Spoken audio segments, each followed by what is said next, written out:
3, 2, 1. Meu caro, minha cara, começando mais um Elementar Show com essa dupla de peso, eu, Marco Nascimento. Eu sou o DVD Castilho. E hoje o convidado DVD com muito garbo, com muita elegância, uma pessoa que já estamos tentando aqui É verdade, há muito há tempo. algum tempo, mas que sempre não estava... faz tanto Tamo tempo assim. tentando. Não, porque estamos querendo... E... Ixi, Ai, que desejado. muito É, desejado, menina. Gaiofato do História Cabeluda. História Uma Cabeluda, olha. salva de palmas. Hoje é dia de história no Elementar. Ou não, né, Marcanjo? Vamos agarrar na conversa e deixa pra Exato, lá. a gente tá meia hora falando aqui amenidades, besteirol e coisas do gênero. Muito obrigado por ter vindo, viu, querido? Deu Imagina. certo. Pô, deu certo. Fiquei feliz de que deu certo e obrigado pelo convite. Acho que a gente vai ter uma conversa legal. Tomara. Tomara, se tudo der errado, Vai dar eu certo. te, eu Qualquer te coisa a mando gente colocar senta- a mão no negócio da Eliana aqui, Perfeito. a gente pega um papo e tá tudo certo. A mão no negócio. Colocar né? a mão no Opa! negócio da Eliana. Que isso, que Não isso. esperava por isso, Gaio. A gente sabe que Que essa galera... isso? Eu sou uma mera vítima da Essa semiótica é- desse ambiente. Essa galerinha gosta, a gente sabe. Ó, a gente pergunta pra todo mundo que vem aqui, quando alguém pergunta o que você faz, o que você se considera, quando você vai no hotel escrever o que você é, o que você fala pras pessoas, entendeu? Tem que ir lá botar às vezes profissão ou atividade. O que você fala? Alguém fala, o que você faz? Você não Porra. escreve comunista safado, não é? Não, Não, escreve. não, pelo amor de Deus, não.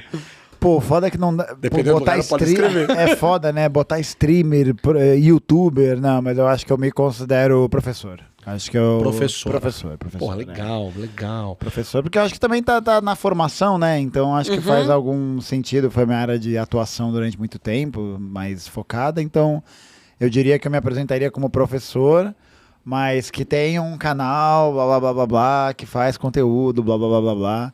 Mas eu acho que eu colocaria professor ou produtor de conteúdo. São Produtor de conteúdo é uma forma boa de escapar de streamer barra youtuber, né? Porra, muito bom, né? É muito bom. Barra porque- influencer também Sim. é bom pra escapar. Não, influencer já, tipo, é isso, né? Não adianta lutar contra a quimera, né? É isso, tem que isso. aceitar, é isso aí, influenciador digital. Pelo menos, Legal.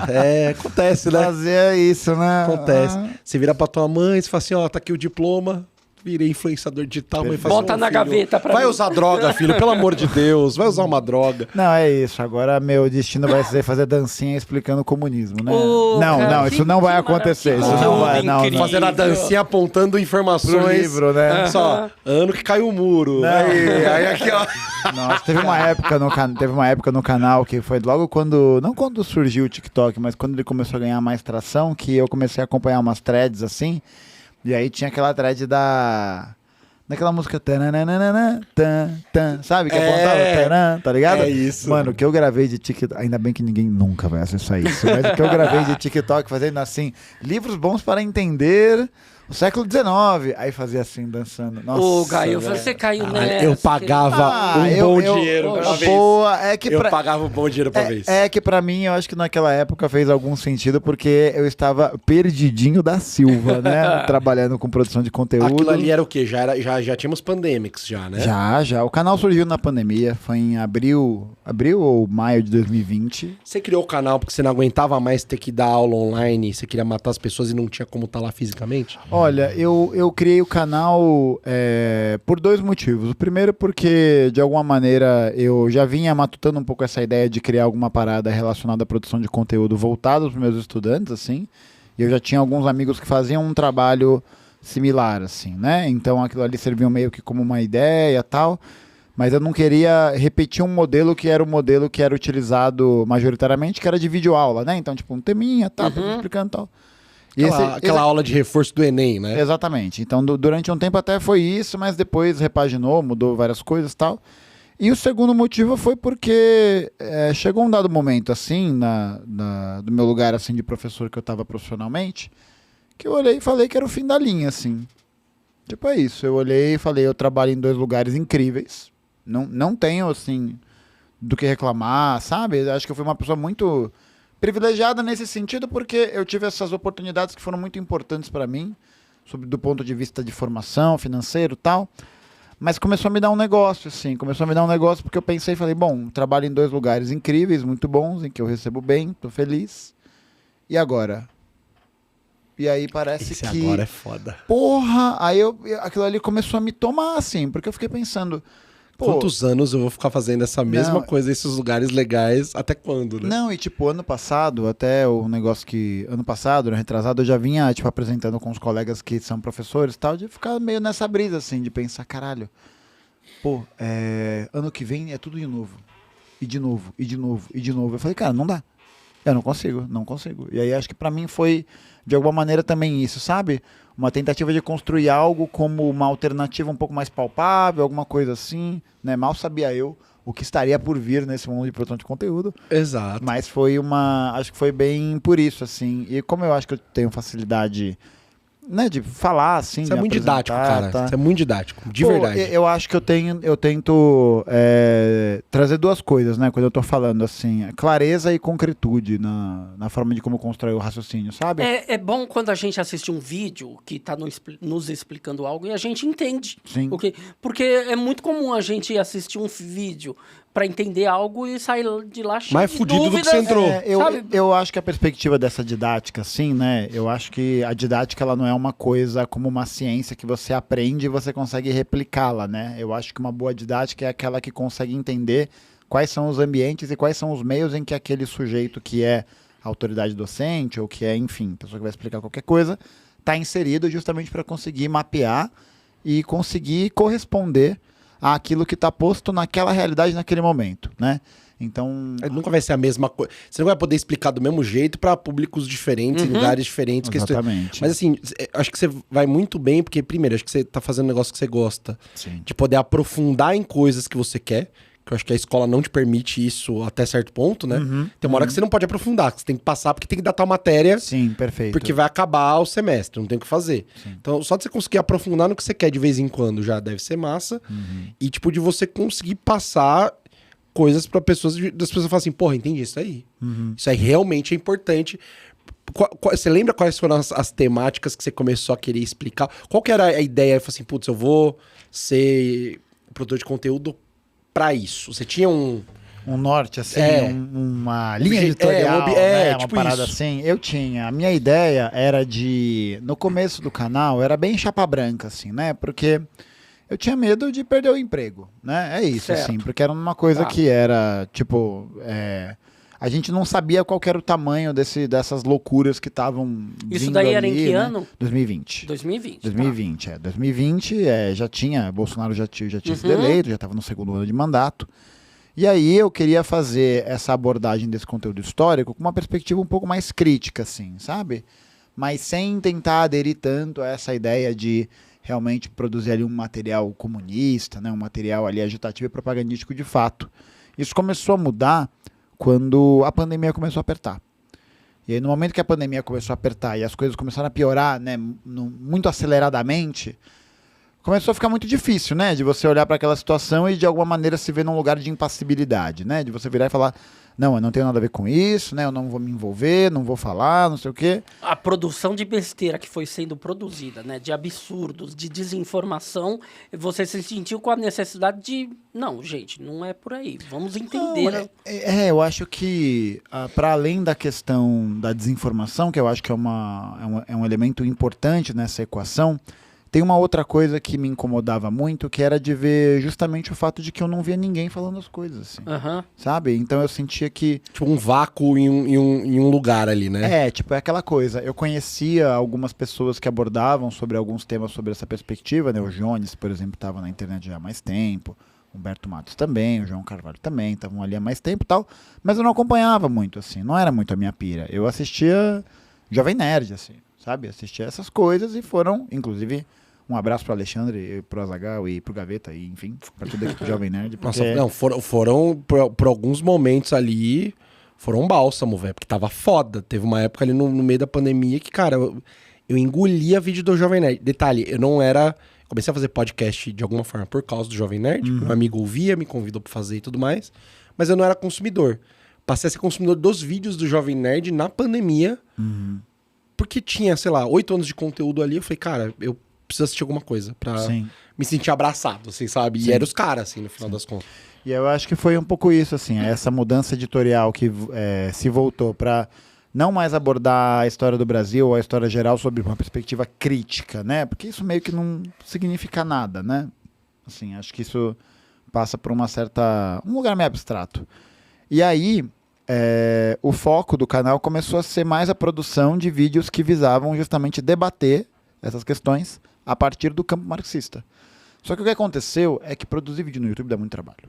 Muito, muito trabalho. Quem trabalha com isso tá ligado, assim. E, tipo, no começo eu tinha uma galera que trabalhava comigo e tal, eu tinha um camarada que fazia a filmagem, uma camarada que ajudava na edição, assim, na administração das coisas, mas o grosso do trabalho era eu que tava fazendo, né, da edição e tudo mais, e eu tava dando aula em 2 escolas. Então, tipo, chegou uma hora que eu falei, cara, não aguento mais, assim, só tô trabalhando, não aguento mais, aí eu parei com o YouTube por um tempo e foquei no Instagram. E aí no Instagram as coisas foram andando, assim, foi acontecendo.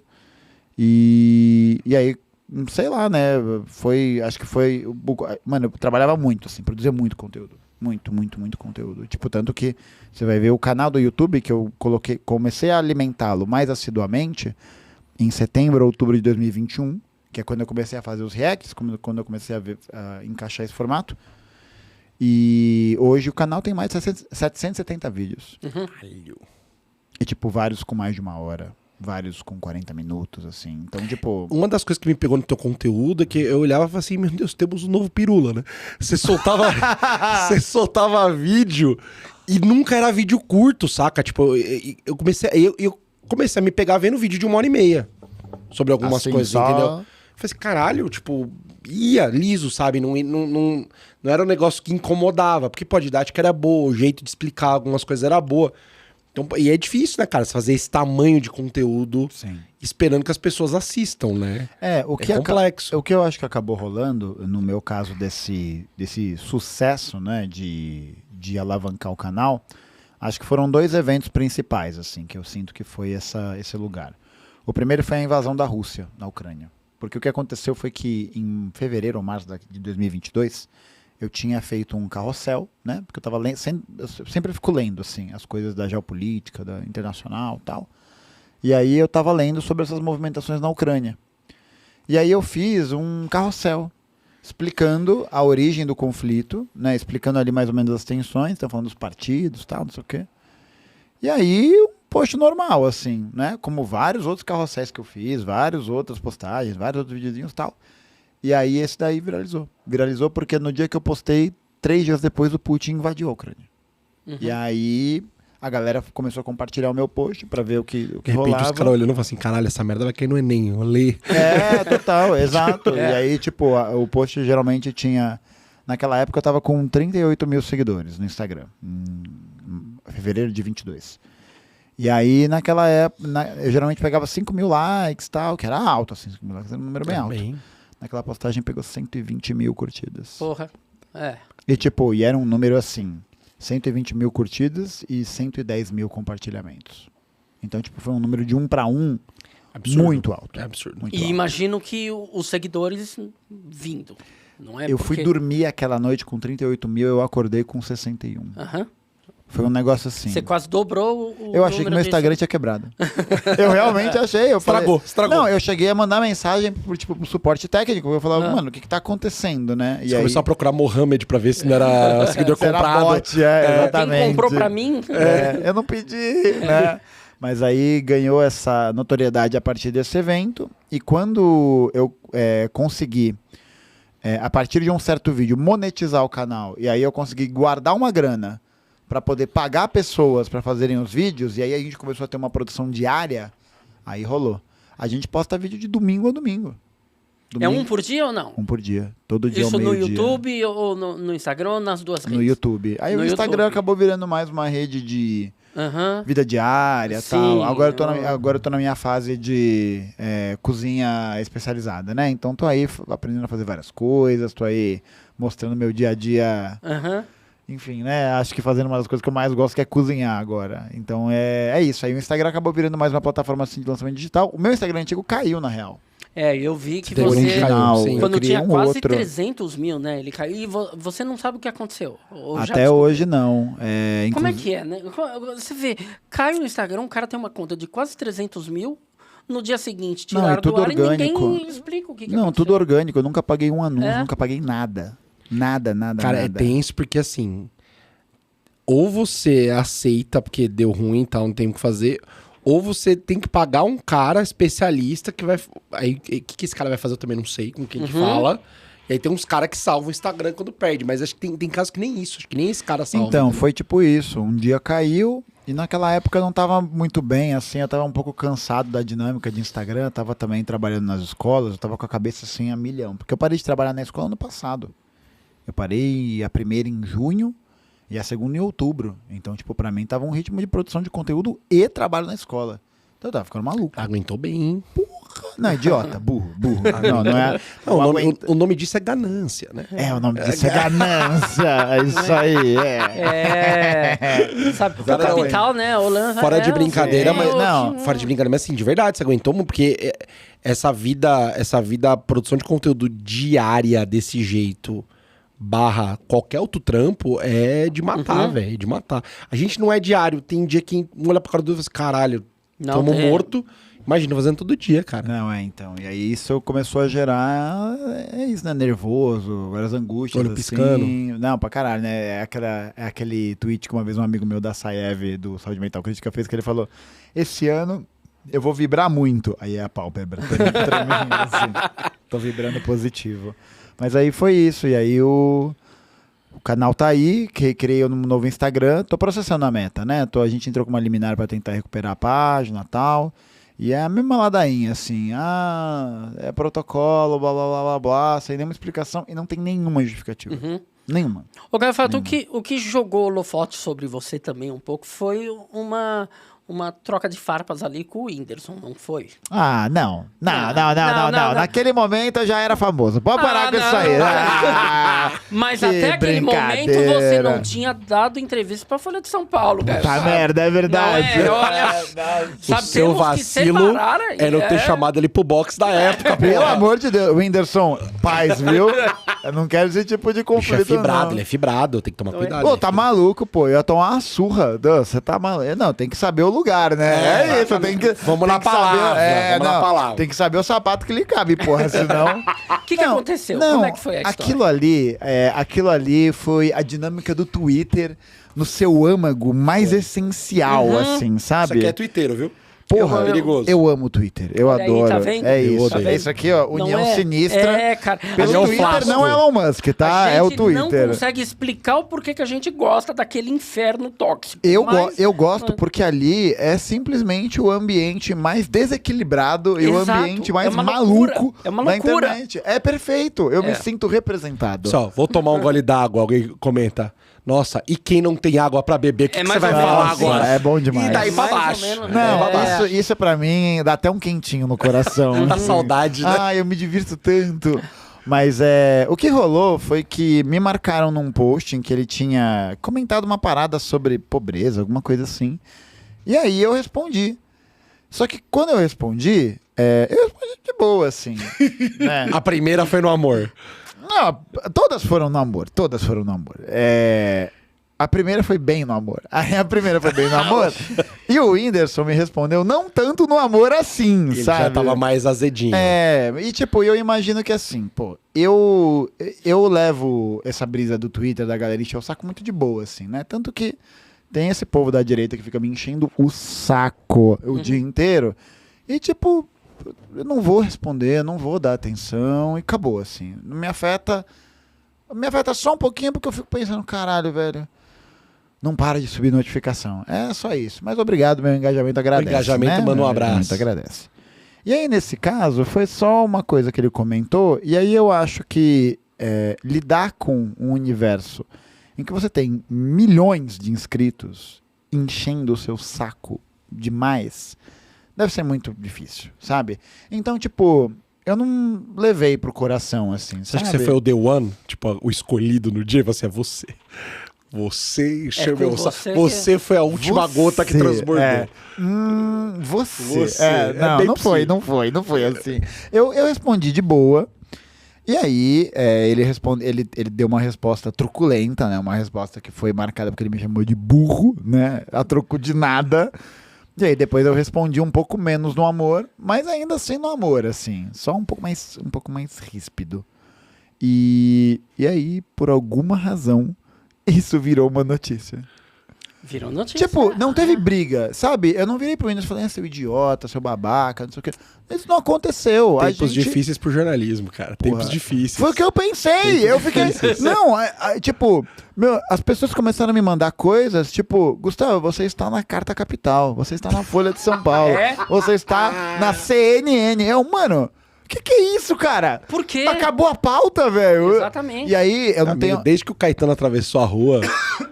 Aquele momento entendeu? inaugurou, Aquilo ali inaugurou Eu a acho crise que do jornalismo. ali abriu o vórtex interdimensional da falta de conteúdo no Brasil. Qualquer Né? coisa é coisa é coisa. notícia. Qualquer coisa é coisa. Não, e foi bizarro, porque primeiro não tinha nome, né? Era historiador comunista briga com o Whindersson Nunes, né? Bom. Muito E a bom. sua foto com a pior careta que você já fez numa live da vida. Tipo assim, ó.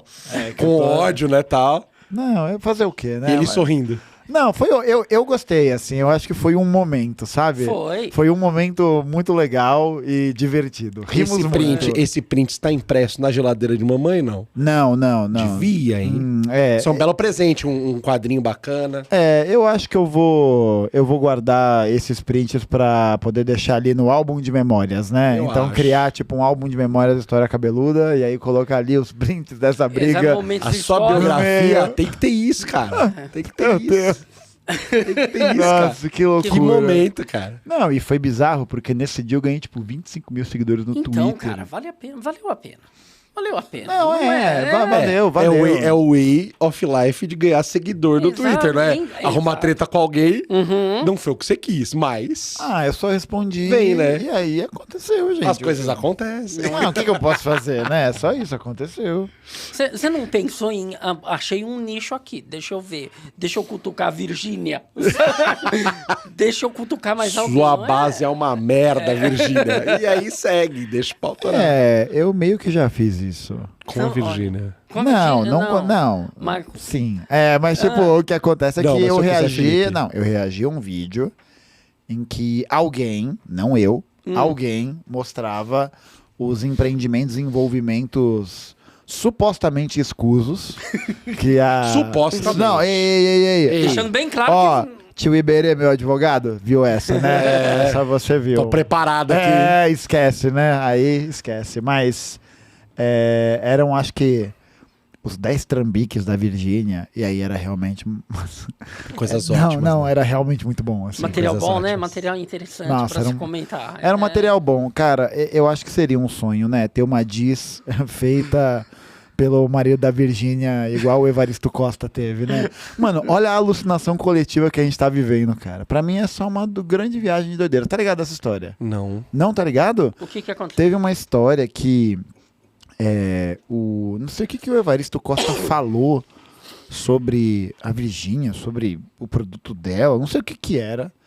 E aí o marido da Virgínia, o Zé Felipe, fez Ah, uma... do rap? Do rap. Ah, do rap. Ele As minhas fez- Marias. É! Não fala das minhas Marias. Aí rolou Que isso. esse momento aí do desafio musical, né? Praticamente um show de calouros do Silvio Caralho, o Santos. Zé Felipe, ele não sabe cantar o que ele canta. Aí ele vai querer cantar rap, irmão. Não, Ah, vai foi pro um momento, inferno, assim, velho. eu acho que a gente é bem alimentado pela produção de conteúdo no Brasil. O mercado de influenciadores no Brasil é o maior do mundo, é o que movimenta mais dinheiro.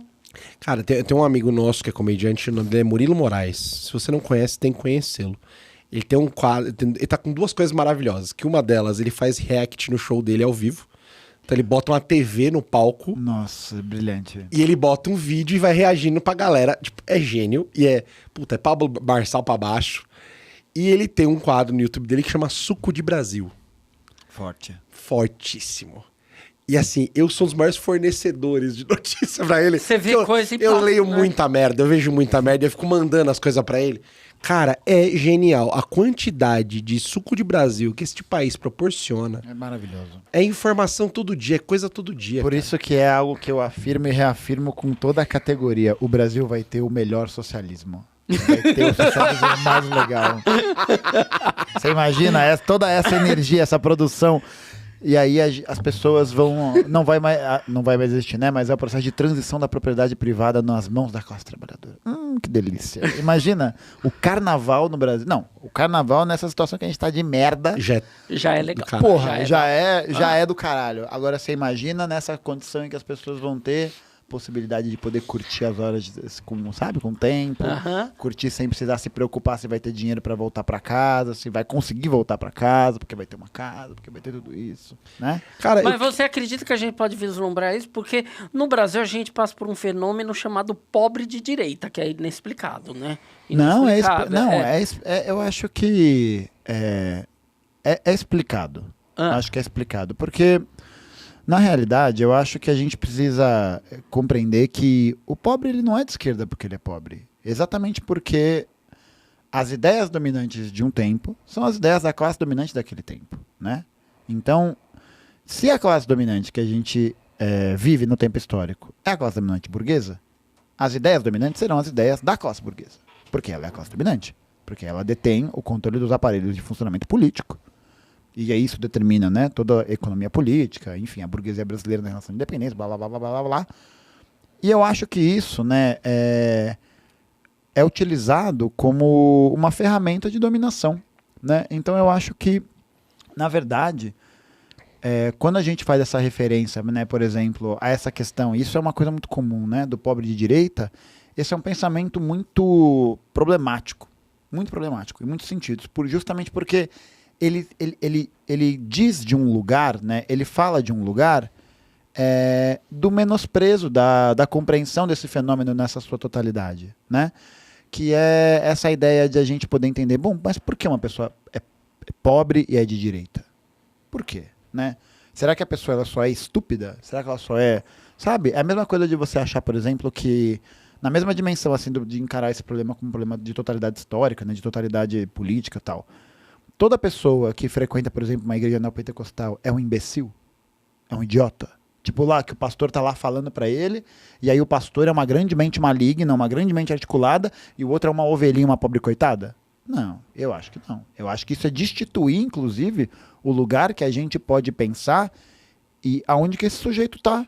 Por que ele se tornou pobre de direita, né? Porque quando a gente pega pra analisar, até pra dar concretude pra isso que a gente tá falando, o eleitor do Lula lá em 2002 foi o eleitor do Bolsonaro em 2018. Com certeza. Entende? Então eu acho que é uma coisa que vale pra gente pensar. E eu acho que dentro dessa... O Lula falou isso esses dias, inclusive, né? Que ele falou, ele deu tava numa fala lá com ele, não lembro exatamente onde ele tava, que ele falou que eles tinham que aprender a falar com essa galera que parou de votar neles. Assim, por que a gente não tá conseguindo falar com essa galera? Com quem já confiou na gente. Exato. Não é? Por que acreditou perdeu na essa galera? Mas vê, né, que interessante, aprender a falar com ele, como se ele falasse outro idioma, como se ele falasse outra língua. Mas por quê? Porque existe um sentido de separação. Existe um lugar destituído, assim, né? Quando a gente pega uma frase do ministro da Economia, da ministra da Fazenda, Fernando Haddad, por exemplo, que ele vira e fala que ele nem sabe o que é Shen, né? Naquela crítica da taxação e tal. Quando ele fala isso, ele exprime o quê? O caráter antipovo. O caráter de não estar ligado à organicidade de como as pessoas se relacionam no dia a dia. É isso. É esse lugar. É o lugar de... também já falei isso várias vezes, né? Vocês têm que aprender a votar, hein, gente? Então, tipo... Por que isso acontece, né? Alguém não vai querer namorar com você se você tiver ajudante de pedreiro na tua carteira de trabalho. Falou um tempo atrás, né, agora. Tipo, não, e pegar assim, né? A gente tentar compreender a complexidade do que seria alguém, né? Que tem essa origem, que faz com que ela seja pobre de direita, né? Defender essas ideias. Por quê? Porque o tipo de sociabilização e experiência que essa pessoa tem acesso muitas vezes é o tipo de sociabilização e experiência que está sob controle de determinados grupos econômicos e grupos políticos que reproduzem essas ideologias e essas políticas justamente para poder assegurar seu domínio, né? Fiz uma live hoje com um camarada falando sobre o papel das igrejas evangélicas, né? Nesse processo, assim, para a gente poder entender a dimensão disso. O que a gente tem, né, majoritariamente assim, para poder utilizar como válvula de escape da vida de merda que é morar nas grandes periferias das grandes cidades, né, ser um trabalhador, ser uma pessoa negra. Como é que você escapa desse processo em que você é sistematicamente caçado, né, tanto pelo Estado quanto pelas forças econômicas que te colocam na margem da fome? Você pode escapar pelos movimentos de cultura, muitas vezes você escapa pelo crime, você escapa pela igreja. E essas organizações muitas vezes estão controladas por quem? Estão controladas por agentes que dentro da dinâmica da luta de classes estão inseridos a favor de um tipo de projeto econômico, mas sobretudo um projeto político que coloque eles nesse lugar. E aí é isso, tipo, a pessoa ela tá lá É máquina de frequentando- colocar gente ali dentro. É né? máquina de colocar gente ali dentro, e eu acho que tão importante para a gente poder pensar, além dessa capacidade de mobilização, de capilarização, né? Porque isso envolve ter muito dinheiro, né? Isso envolve o fato de uma dessas grandes lideranças, por exemplo, evangélicas, ser o cara que é dono da Record, Uhum. que é a terceira maior emissora do Brasil. Tá ligado? Não é pouca coisa. Não é pouca coisa. Então, tipo, além de ter esse lugar dessa capilarização e dessa entrada massiva de pessoas, o que são esses espaços? Espaços de sociabilização. Espaços em que as pessoas conseguem produzir experiências, conseguem de produzir pertencimento, relações, espaços de pertencimento, que de alguma maneira conseguem consolidar e conseguem dar coesão ao tipo de realidade que ela está vivendo e ajuda a criar essas explicações e motivos para viver, né?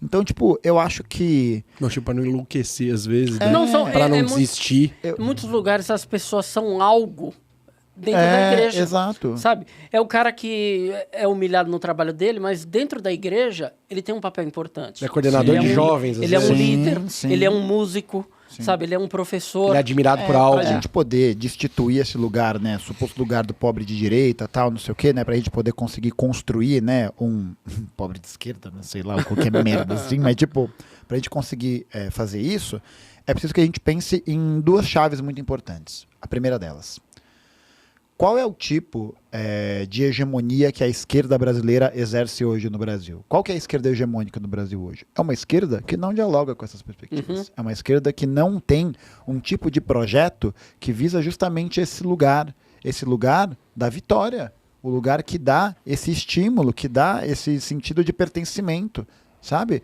Por que, sei lá, né? A gente tenha o crescimento cada vez maior dessas igrejas, de movimentos e tal, não sei o quê.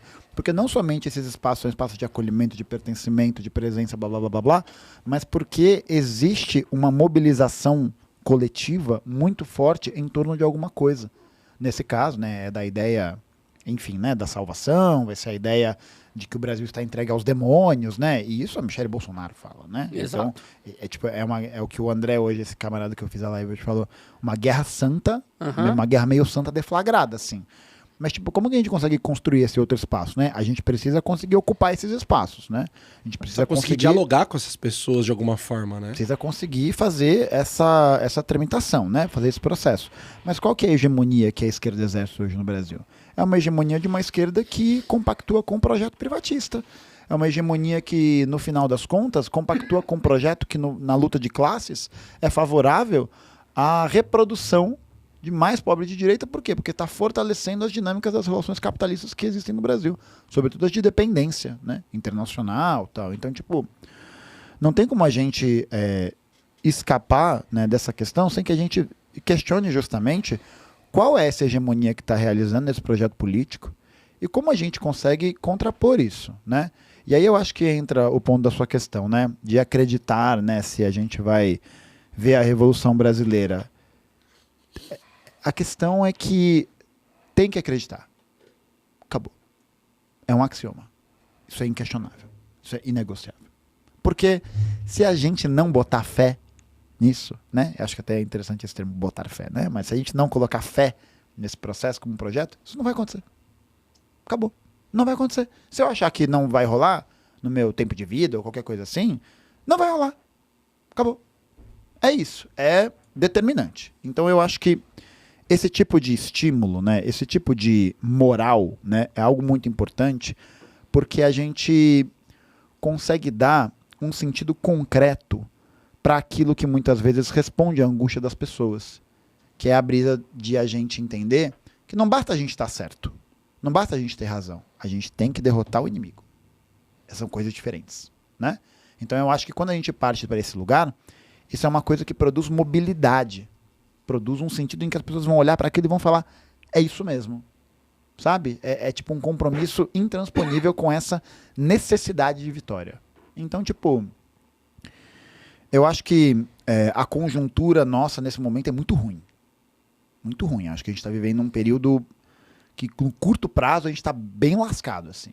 Bem fudido mesmo. Porque a gente tem aí, né, Estados Unidos, um Trump que vai voltar, Vai. né? Pode anotar aí, você viu aqui primeiro, tá? Trump volta. Mentira, eu acho que eu já falei isso em outro lugar antes, sabe? Bastante tempo atrás. Mas tudo bem. Aqui Mas tá porque, assistindo agora não mas sabe. porque, exatamente. Então, ó, produção, corta essa parte. Então aqui, ó, você viu aqui primeiro, Donald Trump vai ser reeleito nos Estados Unidos. Uhum. O Lula não vai viver para sempre, né? E aí, qual que é o projeto econômico que o governo hoje está passando, né? O projeto econômico que o Bolsonaro e o Guedes não conseguiram passar.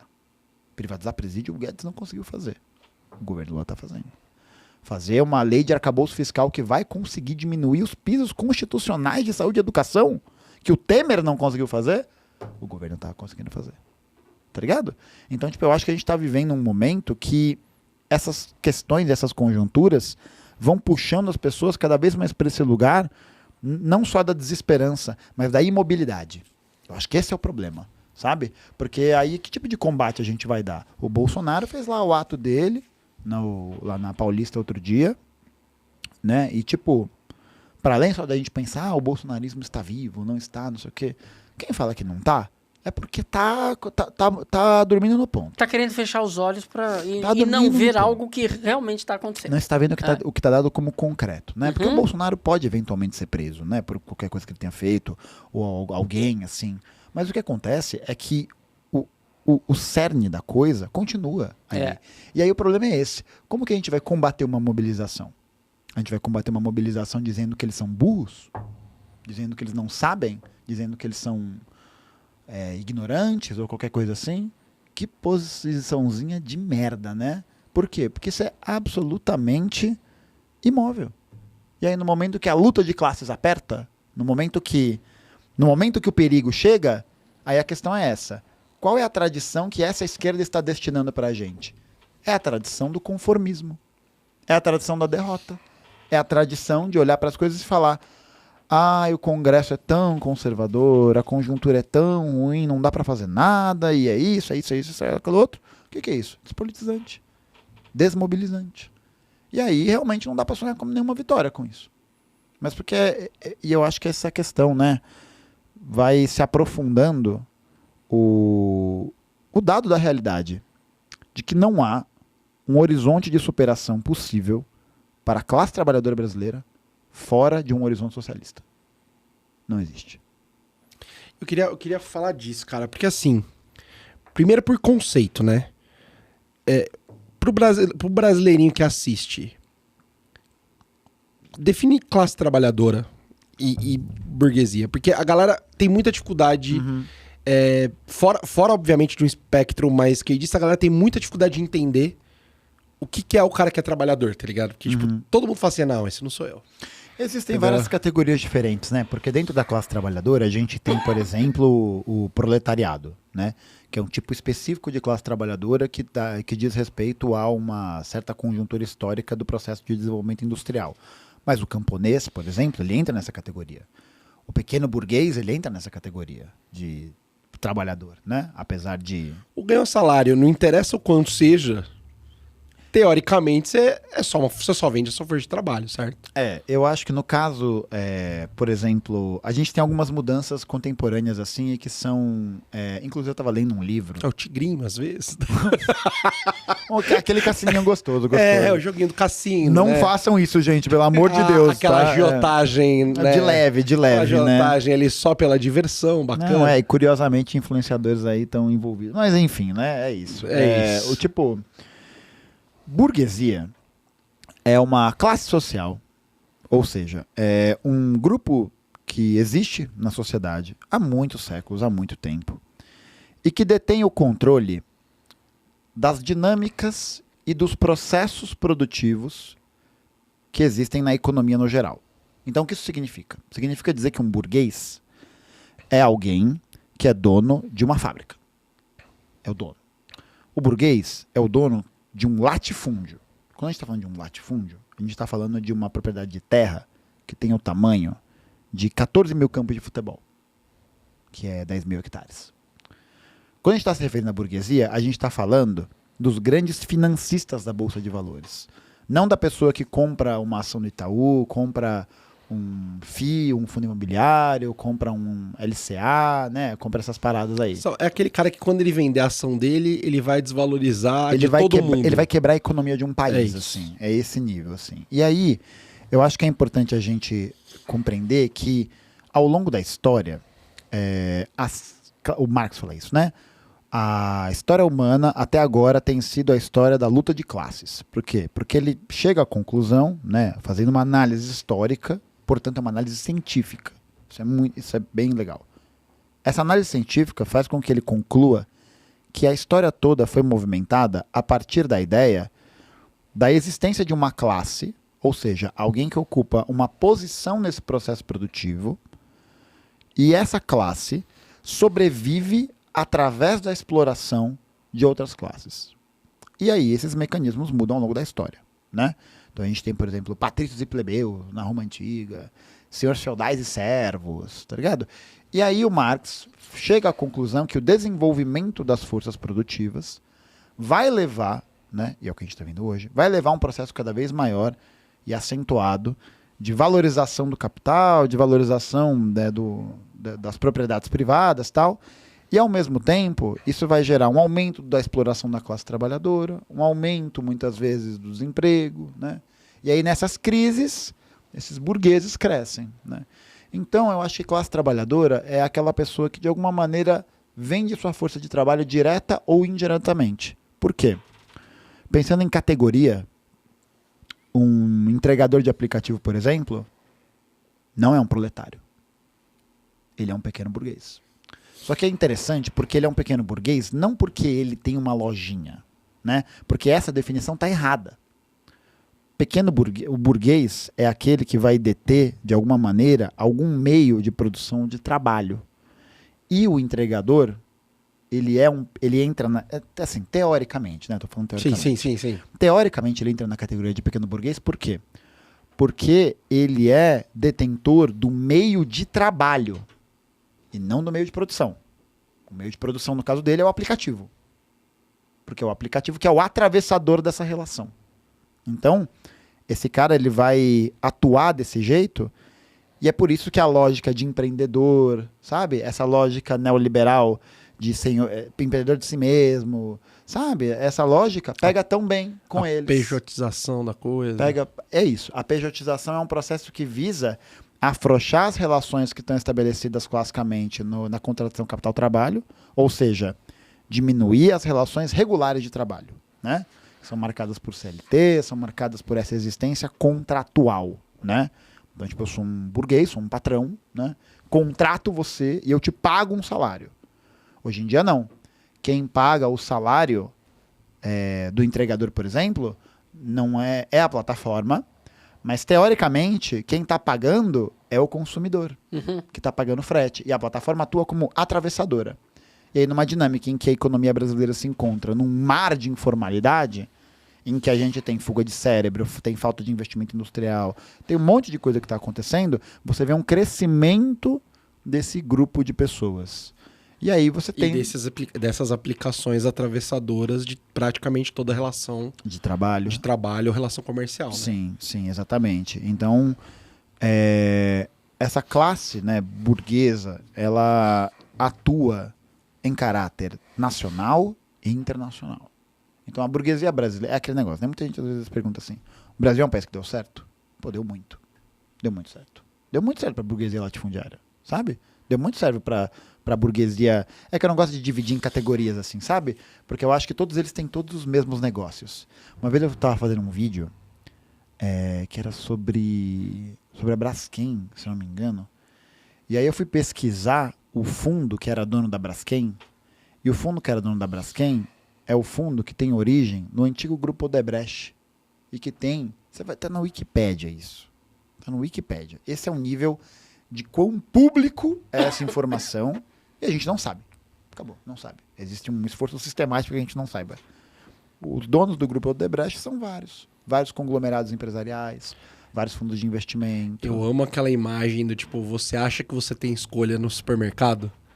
E aí tem, tipo, uma imagem com P&G, todas as marcas que você Unilever. compra. E são 5 grandes Sim. conglomerados de empresas. E quando você tá falando 5 é muito, né? 5 Porque é 5 se eu estiver exacerbando Exatamente. o básico. Se eu comprar de 2, 3 empresas, escolhendo cor de produto, preço, né, tipo, diferentes classes sociais, Sim. tá todo mundo comprando das mesmas E eu acho que pessoas do mesmo lugar. E além, né, disso, a gente precisa também perceber que dentro dessa divisão de classe trabalhadora que de alguma maneira parece produzir uma certa uniformidade e homogeneidade, a gente tem dentro dessa classe trabalhadora um destacamento de trabalhadores, muitas vezes, que tem vantagens em relação aos demais, né? Um tipo de aristocracia proletária, ou um tipo de cargos gerenciais, né? Alguma coisa assim, que vão servir para poder fazer essa intermediação. Então, eu diria que a perspectiva de pensar, né, e de construir o socialismo, ele tem a ver não somente com a sua identificação com a classe de origem da qual você pertence, né? Eu acho que essa é uma parte importante. Mas eu acho que tem a ver também com o tipo de sociedade que você quer construir. E aí, muitas vezes, o tipo de sociedade que se quer construir, que as pessoas vão criticar o socialismo, criticar o comunismo, enfim, justamente por quê? Porque existe uma mobilização muito grande de propaganda, de perseguição física, né, contra esses grupos. Então, tipo, eu não quero que as pessoas concordem comigo porque eu estou aqui explicando com a minha voz aveludada por esse belíssimo microfone assim, eu quero convencê-las por isso, né? Eu acho que é um processo de reflexão, né? Da mesma maneira como foi pra mim, né? Que sou um moleque de São Paulo, assim, sabe? Uma família de classe média. Você foi um paçoca de apartamento, não? Ah, meio paçoquinha. Foi meio paçoquinha. Paçoquita. Foi meio paçoquita, assim. Mas, tipo, é isso, sabe? Família Sim. toda PSDBista, tá ligado? É um processo que foi, de alguma maneira, se alterando ao longo do tempo, assim. Então, eu acho que é algo importante a gente também entender acho que ter paciência com as pessoas também, né? Sei lá. Tipo, a gente tá vivendo aí um momento, nos últimos 5, 6 anos, de um crescimento desse tema, né? De um crescimento do interesse desse tema, ou do crescimento do interesse desse tema, não necessariamente que isso signifique o apoio a ele, mas falar sobre ele. De entender sobre, ou falar mal sobre, ou falar bem sobre. É isso. Mas por que o interesse agora? Por que isso surgiu agora? Tá ligado? Tipo, os marxistas estão escrevendo há algum tempo, né? Por que agora surge? Porque é justamente nesse momento que a gente vê a crise se deflagrar e ela aumentar a sua intensidade, o seu desdobramento sobre as pessoas, que as pessoas precisam de narrativas. Eu acho que a gente vive um período de muita desinformação, mas ao mesmo tempo de muita gente querendo se informar. Porque, na verdade, a gente sempre viveu um período de desinformação, né? Porque tudo que a Globo fez nos últimos 100 anos da sua atuação foi com... Pode não ter sido com fake news. Certo. Apesar de muitas vezes ter utilizado, né? Mas foi absolutamente direcionado para algo, né? Exatamente, E direcionado. esse algo não necessariamente era um algo. Foram vários algos durante a sua história, né? Porque a galera acho que esquece, né? Tipo, a mesma Globo que claramente apoiou o Bolsonaro no primeiro governo ajudou a macetar no final do governo dele, né?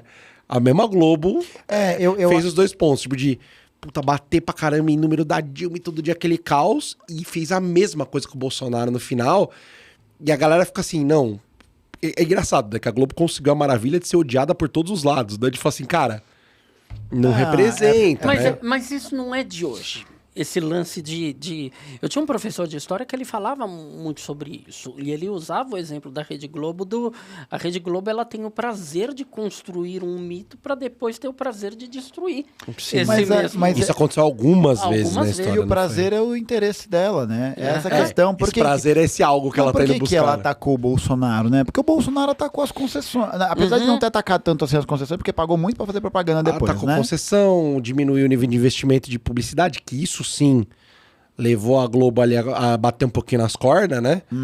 Santo BBB, né, pra Globo, que se não fosse Big Brother, a Globo aí tinha passado por perrengues maiores e o Fagundão não teria seu contrato hoje, né? Porque já perdeu metade da galera, já foi mas salvou, né, cara? Porque diminuiu o nível de investimento deles numa violência que... Imagina, a Globo... Sempre os investimentos de publicidade eram feitos de acordo com a média de audiência, o percentual de audiência. De repente, o Bolsonaro entrou e mudou essa dinâmica. Falou, não, pra Globo é nada ou quase nada, força pro SBT, pra Record e pra Band. E se lasca aí, meu irmão, entendeu? E tiveram que lidar com isso. E no final das contas, todos eles têm o mesmo interesse. Todos eles têm os mesmos interesses, assim. Varia muito, não diria que varia muito, mas acho que tem uma variação quando a gente pensa quais são os grupos que compõem, né, as mesas diretoras de investidores dessas emissoras e tal. Mas todos eles têm o mesmo interesse, né? Não é à toa que na Globo News o tempo todo estão elogiando o Haddad. Estão elogiando o Fernando Haddad. Por quê? Porque a política econômica que o Fernando Haddad coloca com a leniência e aprovação do presidente Lula, do governo federal, é uma política econômica que atende ao liberalismo total, assim. Cara, total. Acho que isso é uma loucura boa da gente falar, porque acho que essa é a parte mais doida desse processo todo. Porque o que o Haddad está passando agora, como você falou, são coisas que o Bolsonaro não passou porque não tinha base em alguns momentos, e que não passou talvez porque não teve, falou assim, não é o momento de fazer isso agora, deixa quieto. E o Haddad está conseguindo passar coisas que o Bolsonaro gostaria de ter passado pelo projeto dele. Pelo projeto conservador, pelo projeto de direita e tudo mais. E aí tem gente agora que é de direita e que tá contra as coisas que o Haddad tá passando, mas que são coisas do projeto do Bolsonaro. Então assim, em que momento que isso é de verdade uma posição, e eu digo dos dois lados, porque ao mesmo tempo tem gente da esquerda que fala assim, não, tá massa, tá tudo certo do jeito que tá. Nunca fomos tão felizes. Nunca fomos tão felizes na nossa vida, e do outro lado, tipo, nossa, nunca fomos tão tristes na nossa vida, e quando, tipo, a mudança, eu acho que a mudança é muito mais...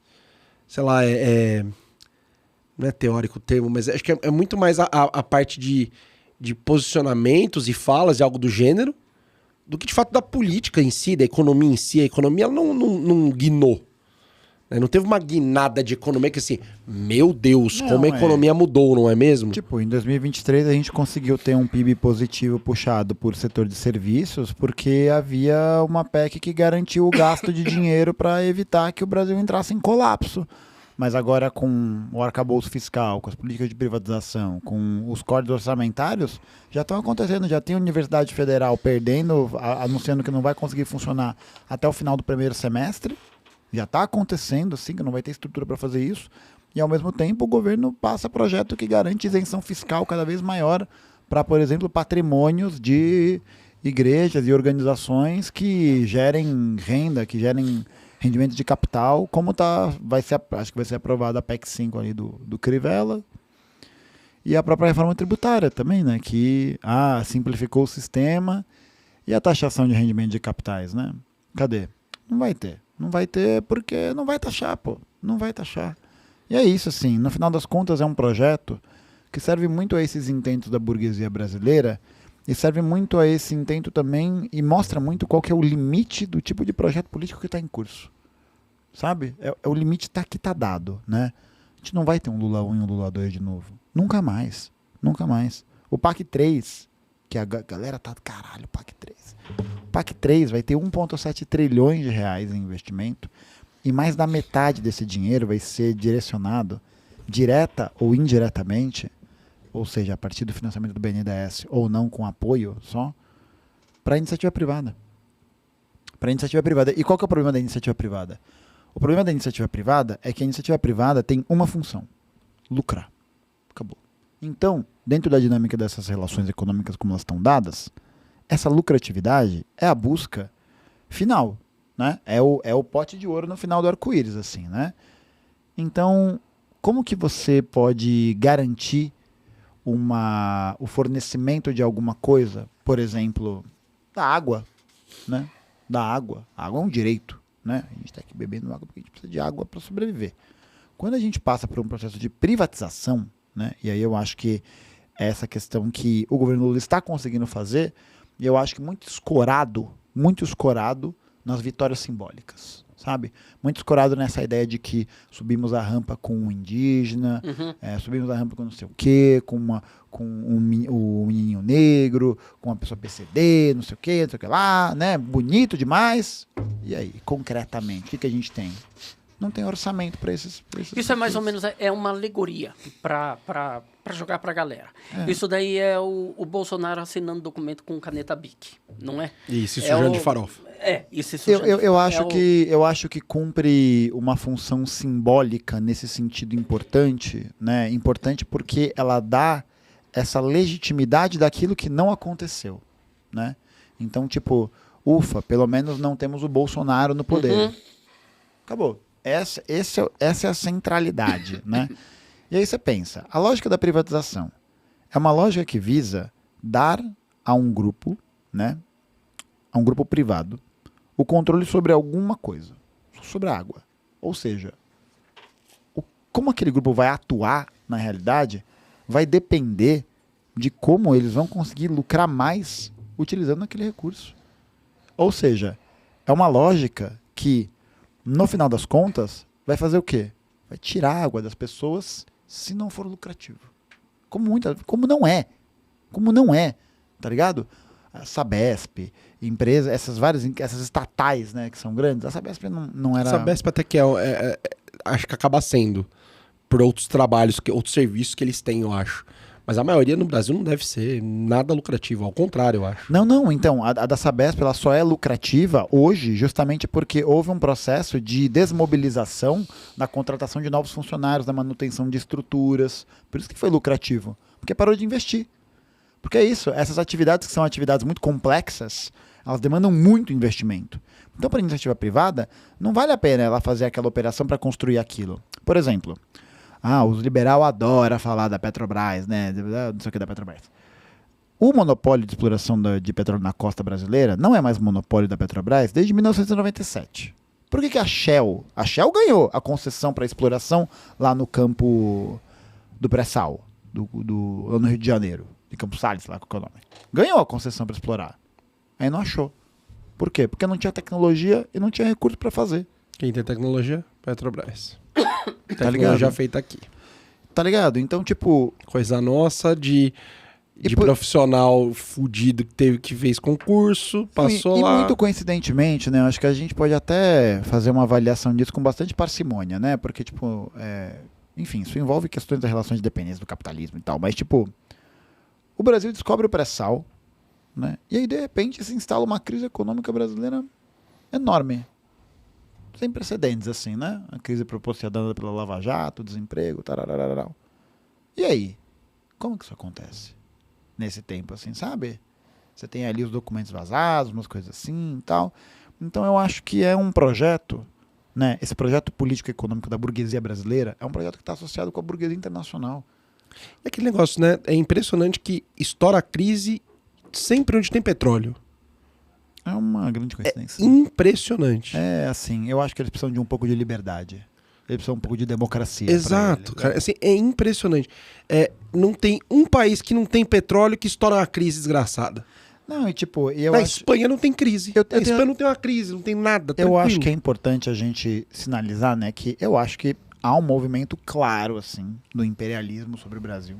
Acho que é claro, sim, pra mim é claro. Mas não é só isso. Porque em 2015, quando Dilma é reeleita, né, em 2014 falando sobre... Aí você vê, né, olha só que a gente falou aquele bagulho da vitória, que negócio importante. 2014, né, tal, já foi aquela vitória apertada contra o Aécio. Qual é a primeira coisa que o governo faz? Coloca um banqueiro para ser ministro da Fazenda e que instala um programa de austeridade, de corte de gasto fudido. Qual é o tipo de consequência que o eleitorado petista vai ter nessa ocasião? Ele vai olhar e falar, fui traído. E sabe qual é a pior parte? Foi mesmo.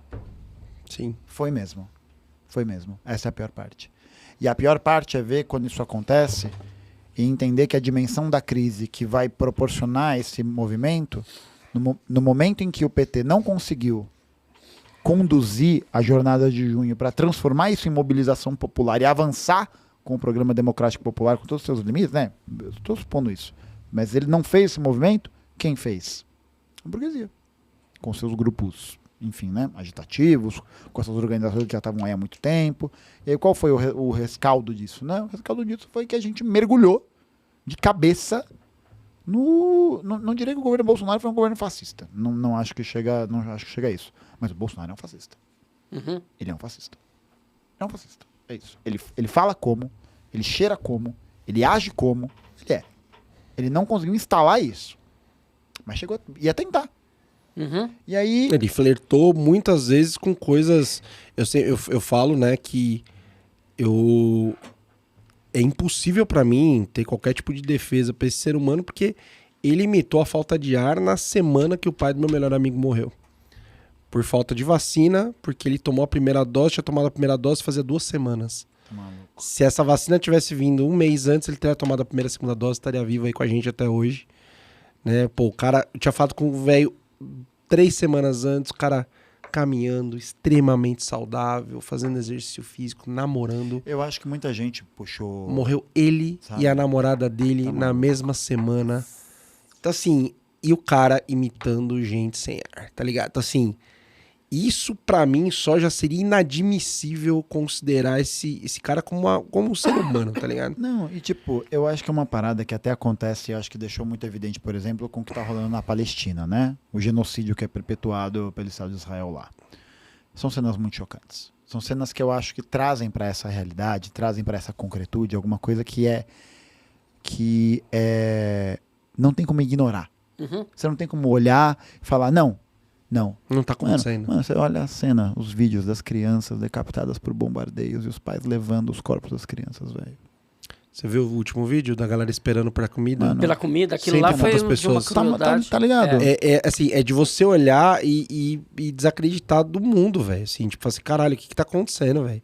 Tipo, Assim, isso não é crime de guerra, isso é falta de humanidade, além de qualquer coisa, tá ligado? Tipo, é surreal, cara. É surreal. Gaiofato, você usou a palavra genocídio. E concordo com você. Tá? E eu acho que quem tem um mínimo de coerência e tá enxergando, concorda com isso. Uhum. Agora, é errado usar a palavra holocausto para se referir a isso, como o presidente Lula fez? eu acho que a palavra holocausto, ela remete a esse processo histórico particular do que acontece com uma parte da comunidade judaica dentro da Europa. Uhum. Né? E que, na verdade, não era o pensamento corrente só na Alemanha. Né? O antissemitismo ele é uma prática contra a comunidade judaica há muito tempo. Né? Vale lembrar, Portugal e Espanha. Muito tempo em vários lugares diferentes. Exatamente. Né? Não é Tipo, Portugal e necessariamente Espanha tinha a política lá dos cristãos novos desde a época da Inquisição, tá ligado? Então, tipo, não é uma coisa de novidade, assim, né? Porque eu acho que as pessoas tendem... E aí que tá a armadilha dos sionistas, né? O que eles tentam fazer é plantar o Holocausto e o processo que acontece, né, que aconteceu com os judeus, como um ponto fora da curva da história. E a questão é que não é um ponto fora da curva da história. O que não retira o caráter toda a crueldade, de barbárie, todo o absurdo que foi não, aquilo. Barbárie, completa, né? E eu acho que até é importante a gente ver o quanto existem muitas pessoas empenhadas num processo de rememoração desses eventos, exatamente para que isso mantenha essa articulação. Isso não pode ser esquecido. Exatamente, Não pode ser porque, esquecido. tá ligado? E o que acontece é que quando você pontua, né, um fenômeno desse jeito, nesse caso, o que Israel e o seu lobby de comunicação está tentando fazer? Pintar o Lula de antissemita, porque aí você fala, ele está acusando o povo que sofreu isso de ser o algoz e praticar a mesma coisa, blá, blá, blá, blá. Mas a comparação é completamente cabível. Porque o Holocausto, ele é subproduto da ideologia colonialista. Ele é produto da política colonialista. Porque existiram vários holocaustos coloniais. Vários. Existiram holocaustos na Namíbia, na África do Sul, na Argélia, na Líbia, na Nigéria, Exato. no O Congo. Holocausto não foi o que aconteceu com os judeus. Foi o maior deles e o mais conhecido deles. Não, e essa questão nem foi o maior, sabe? A gente tem o que remete, né, a particularidade do Holocausto, né? E eu acho que é realmente uma particularidade que tem que ser pensada com esse requinte, né? Que é a forma de como isso foi sistematizado, né? Então, e foi naturalizado por um período, né? Mas a brisa é que essa naturalização acontecia já há muito tempo. Em outros lugares. Os nazistas aprenderam com os americanos, que aprenderam com os ingleses, que aprenderam com os americanos, que aprenderam com os franceses, que aprenderam com os americanos, tá ligado? Os estadunidenses, no caso, né? Nós americanos não temos nada a ver com isso. Mas, tipo, Eu acho que é uma questão para poder colocar o Holocausto, o que ele é, né? Ele é o processo político, ele é a intenção política, um plano que visava exterminar os judeus. Uhum. Agora a pergunta que fica, a questão por trás disso é, por quê? Porque existe uma noção dentro do pensamento corrente ali da ideologia política nazista, né? E que era o pensamento corrente de qualquer lugar, naquele período, assim. Mano, os Estados Unidos é um lugar que é antissemita pra caralho, assim, muito, muito, muito. Também, né? Inglaterra, França, tudo isso. Agora, por quê? Porque o judeu não é gente. Porque nessa lógica ele não é uma pessoa. Ele está numa categoria de sub-humano. Uhum. Por isso que ele não tem direito à cidadania, ele não tem direito à circulação, ele não tem o direito de ser alemão, ele não tem o direito de fazer nada. Por quê? Porque ele é uma subcategoria humana. O que é isso? É o processo em que você cria uma associação a esse outro como um outro inferior, que é justamente a figura do colonizado. Você vai Isso pegar... aconteceu em escravidão, isso aconteceu em todas as outras coisas. E você vai pegar, por exemplo, né, na Argélia, né, que era dominada pela grande república democrática, né, iluminista, liberal, francesa, né, nossa, civilização, né?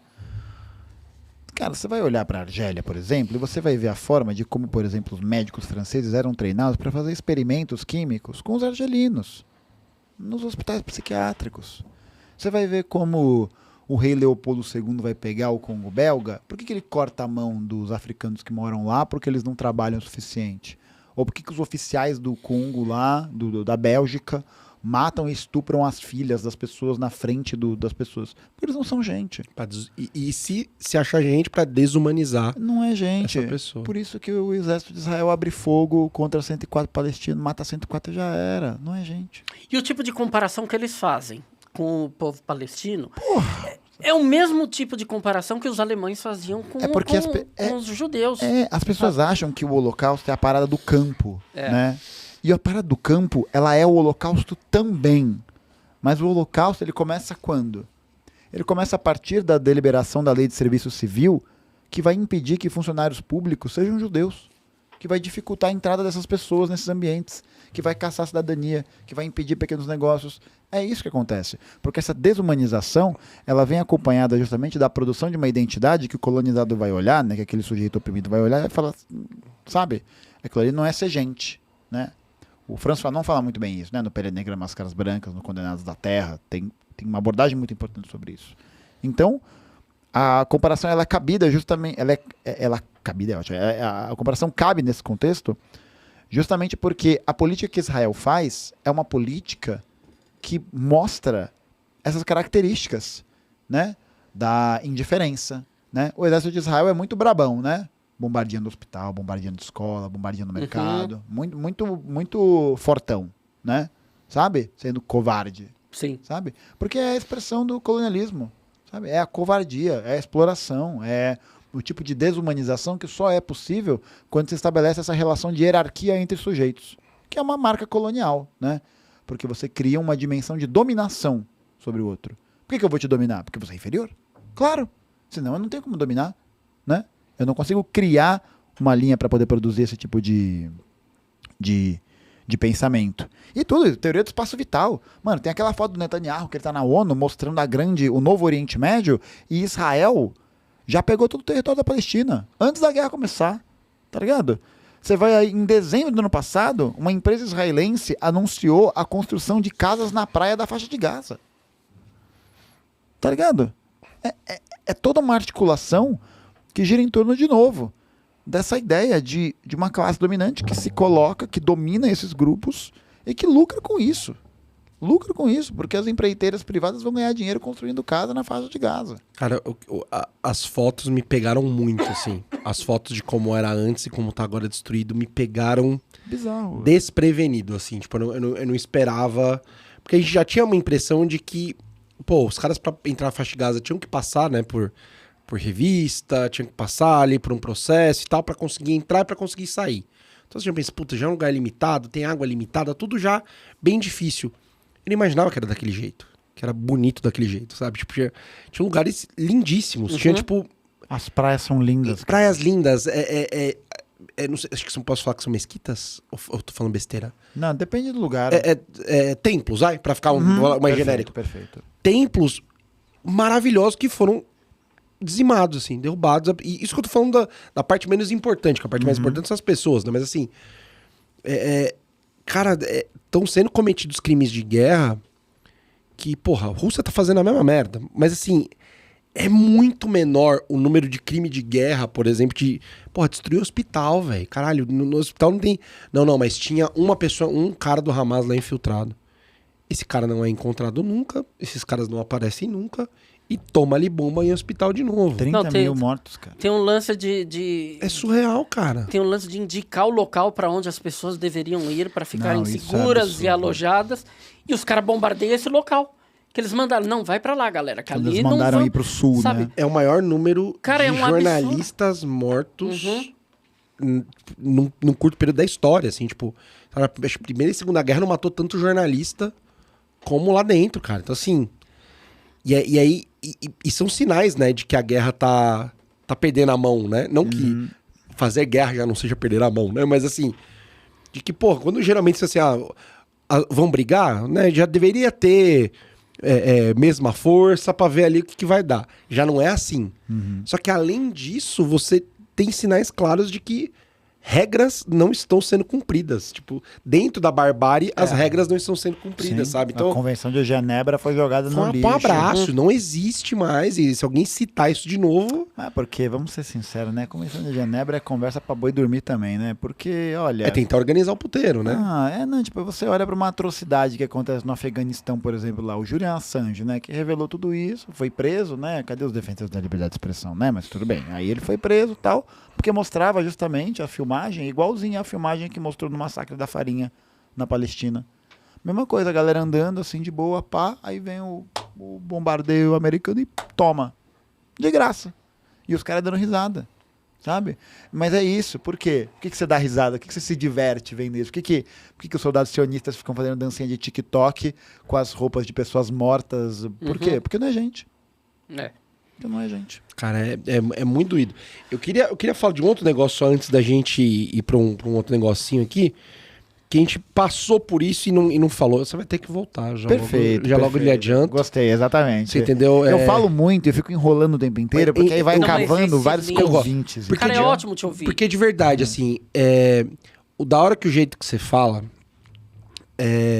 eu já vi você sendo mais, não é assertivo exatamente a palavra, mas Firme? incisivo Aham. em algumas coisas e que pode gerar, tipo, puta, opiniões avessas ao que você tá falando.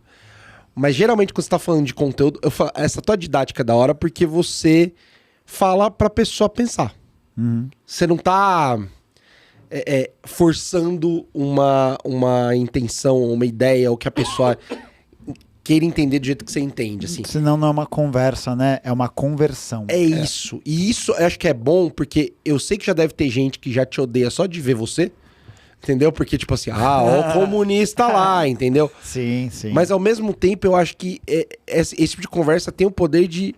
E não é nem pra converter ninguém mesmo, é pra falar assim, cara, ouve um lado que você talvez não tenha ouvido. Não, é isso. Eu acho tava que falando com o tá batendo DVD, ideia, eu tenho pô. saudade de quando eu conseguia conversar de política com alguém que discorda totalmente do que eu penso. Tenho saudade desse tempo. E esse tempo não tá tão longe.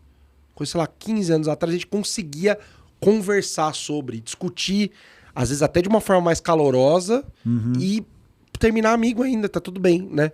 Não é aquele bagulho assim, nossa, você acredita naquilo, não gosto de você, ou você não tem que estar aqui, ou sai de perto de mim. Era possível, né? E isso tem se perdido. E acho que esse tipo de fala, o jeito que você explica as coisas, acho que mais aproxima do que afasta, sabe? Porque, pô, aqui a gente falou mal do Bolsonaro e do Lula, tá ligado? Então, assim, porque não é esse o ponto, sabe? O ponto é, pô, como é que as pessoas estão vivendo, né? Como é que o mundo tá... Você falou uma palavra muito foda. Eu falei assim, que mundo que a gente quer construir, tá ligado?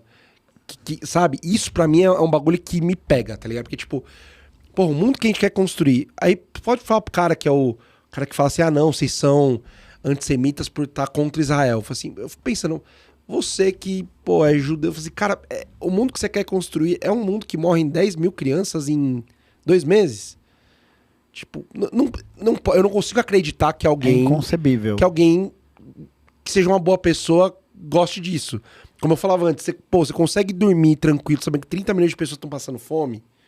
Tipo, porra, no Brasil só, né? Fora, se for pensar na África, você já não dorme mesmo, você já fica fudido. Mas assim, esse negócio do tipo de mundo que a gente quer construir diz muito, e eu acho que, querendo ou não, a gente tem uma geração um pouquinho mais se importando com isso Sim.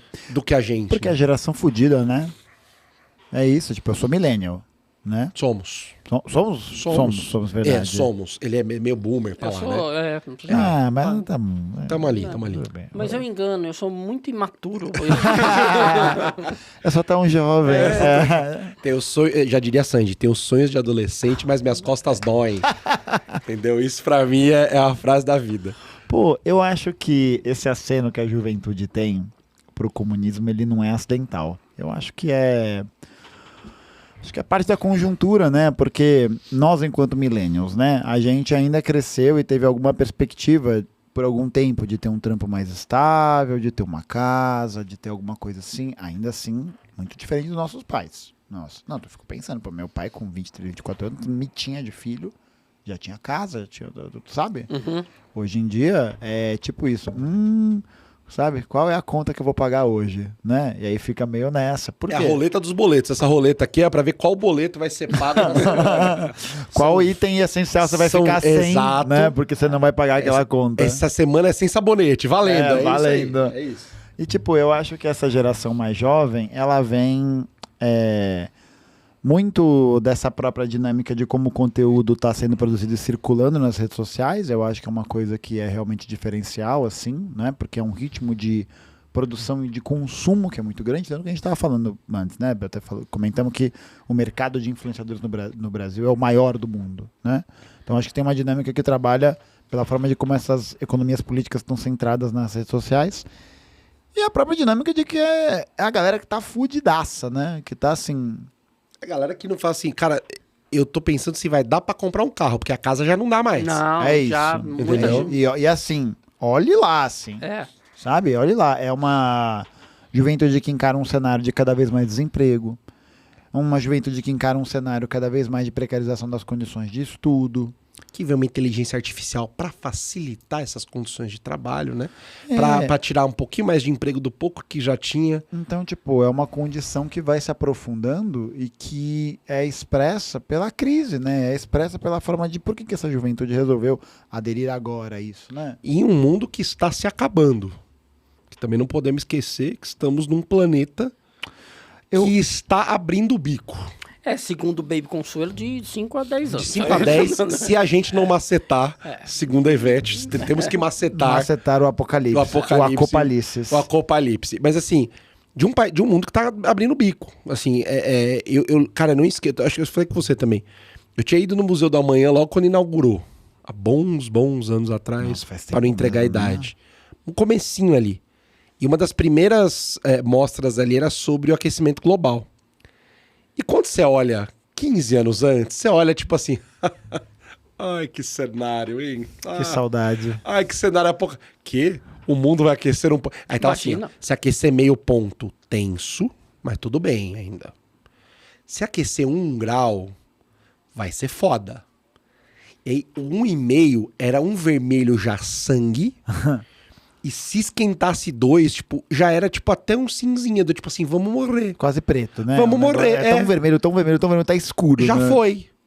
E eu falei assim, e aí de lá pra cá, são 2,5 já. Uhum. Então assim, mano, tamo a cavalo indo pro negócio, entendeu? Além de tudo, de tudo isso que tá acontecendo nas nossas vidas, nas relações e... Então Cara, eu gosto muito de pensar numa ideia, e às vezes isso traz um baixo astral, mas porque acho que as pessoas não... Ninguém me entende. Mas, mano, a gente é um ser de carne. A gente é um ser finito. Tá ligado? Eu acho que, pra mim, a vida, ela não é a regra. Ela é a exceção. ela é exceção dentro de um mundo inorgânico. Porque o que existe fora do planeta Terra, a gente não conhece, né? Mas provavelmente deve ter alguma outra coisa. Mas o que a gente conhece dentro do planeta Terra, a vida orgânica, né, as coisas como acontecem, não existe em nenhum outro lugar. Não existe. O universo é um grande vazio, frio e morto. É isso. Então eu acho que... Nossa, hoje vou ficar lá pra cima hoje. Não, mas espera, vai ter uma virada. Vai ficar bom. Vai. Eu preciso desse plot twist. Não, vai ter. Eu tô chateando legal, assim. Não, vai ter. Tá me pegando um pouco aqui. Vai piorar ainda mais. Eu vou jogar mais pra baixo porque a puxada vai ser forte. Entendi. Tô esperando essa puxada aí já. Vai, pô, garanto. Eu fiquei treinando no espelho hoje o dia inteiro. Mas a gente vive, né, dentro de uma experiência de um intervalo dessa coisa inorgânica. E é por isso que a vida ela é tão valiosa. E é por isso que vale a pena lutar por isso. Porque a gente já está condenado.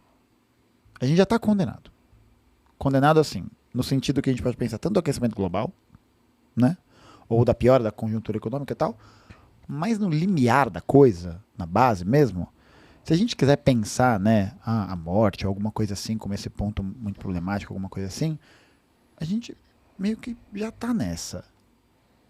Agora, eu acho que a possibilidade de lutar, né, e a possibilidade da gente poder sonhar, ousar, né, e sonhar construir, ousar construir e ousar vencer em um outro mundo, esse outro sentido que se dá à vida, é o que vale a pena. Porque é isso, se a vida é esse intervalo, essa exceção e tal, ela é absolutamente valiosíssima. Sem dúvida. Não do ponto de vista do conservador, né? Da vida, tipo, como, né, contra o aborto, não sei o quê. Tipo, não é isso. A vida, ela tem esse valor justamente porque ela compõe esse intervalo de exceção e a gente, tipo, tá nessa, né? Tá nessa. A gente tá nessa. E eu acho que vai se tornando cada vez mais uma questão de novo, né? A gente se voltar pra gente mesmo, olhar ao redor, olhar as coisas concretas e pensar que tipo de mundo você quer construir. Eu sou comunista por quê? Porque eu vou defender uma vida digna para as pessoas que constroem essa sociedade. Porque elas merecem isso. Você resumiria o comunismo assim?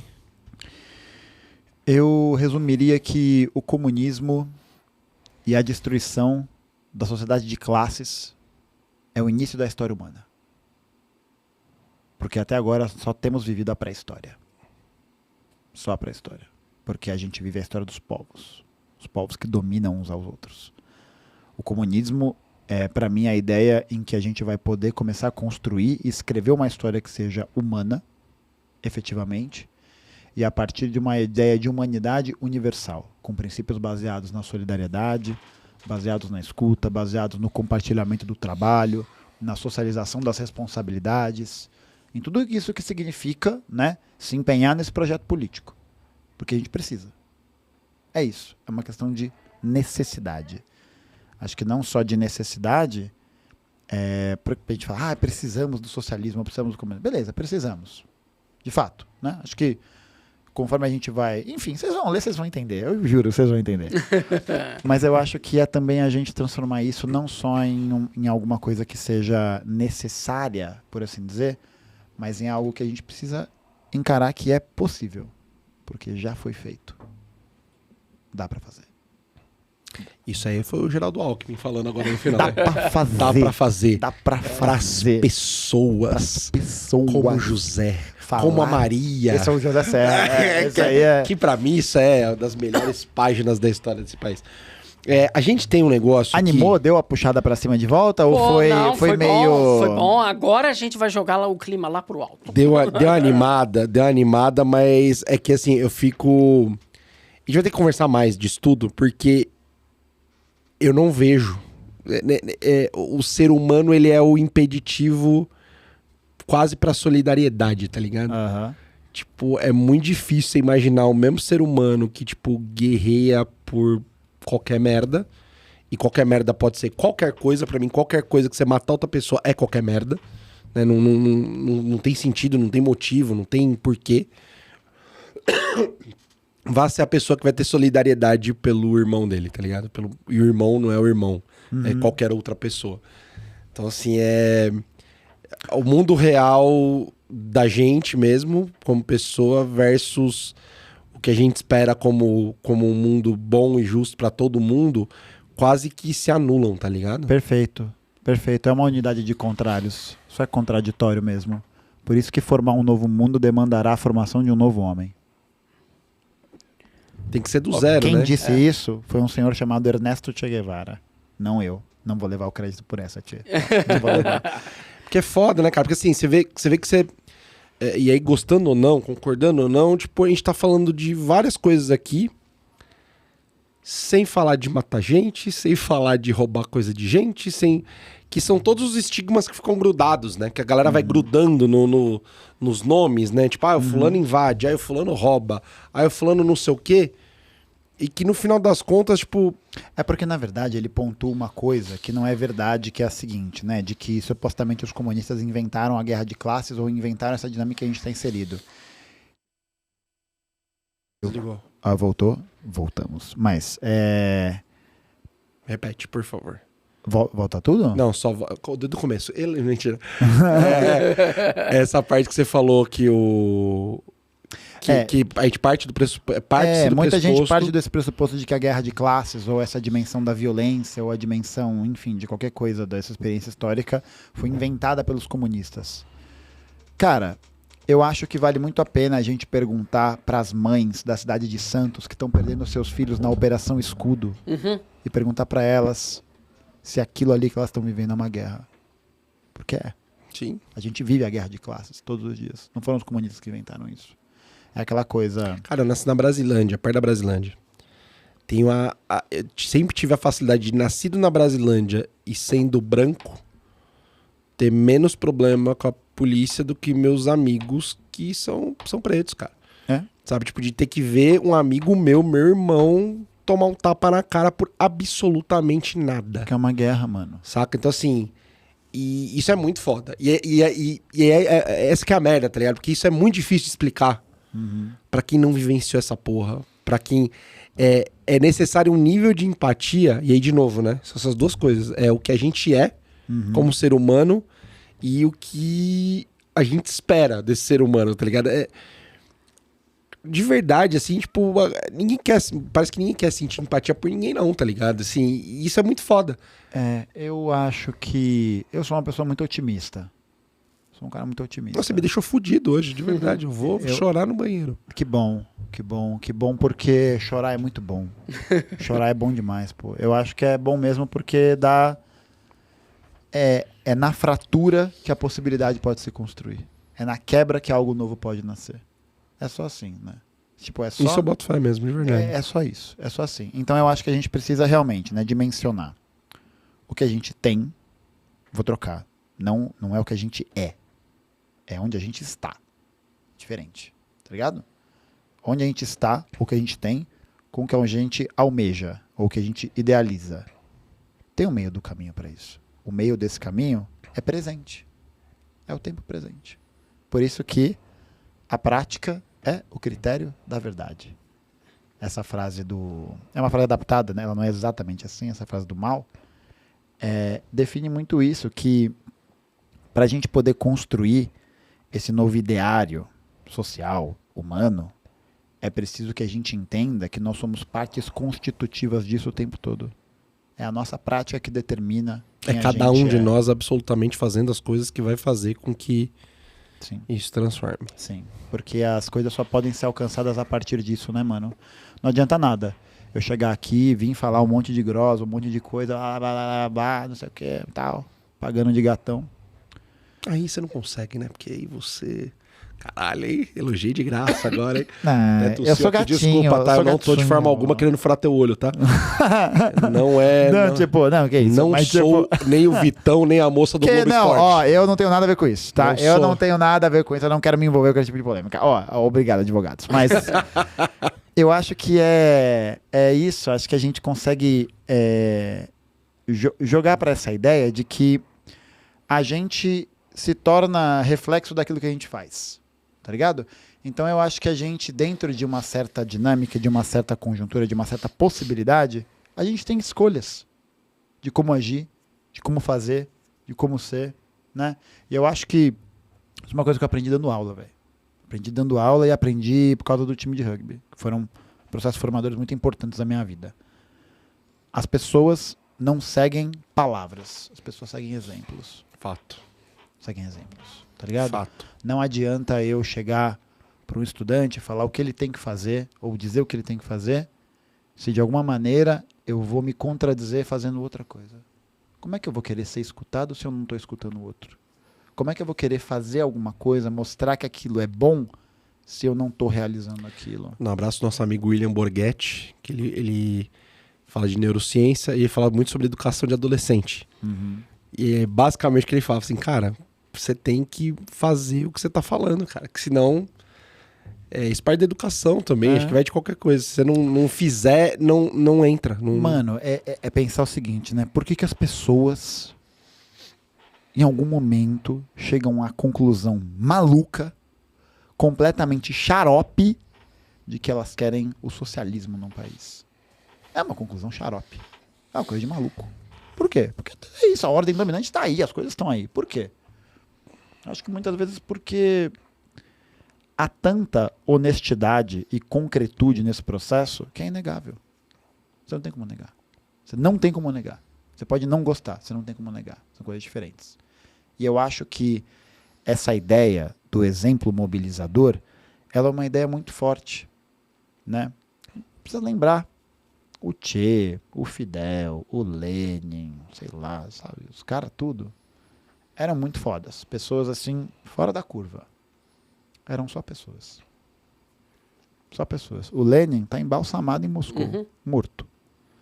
Che Guevara está embalsamado em Santa Clara, em Cuba. Baita passeio, aliás, viu? Mausoléu dele em Santa Clara, do caralho. Tá morto. Fidel tá morto. Todo mundo morto. São pessoas. Só isso. São pessoas que conseguiram conduzir, conseguiram produzir, conseguiram fazer pelo exemplo. Também. Né? Então eu acho que essa ideia de que são as nossas ações, efetivamente, que dizem quem a gente é. Então não adianta eu vir aqui falar sobre essas coisas e tal, e aí vou lá fora, eu sou um puta de um babaca. Sou um puta de um idiota, sabe? Sou uma pessoa mesquinha, soberba. Alguém que...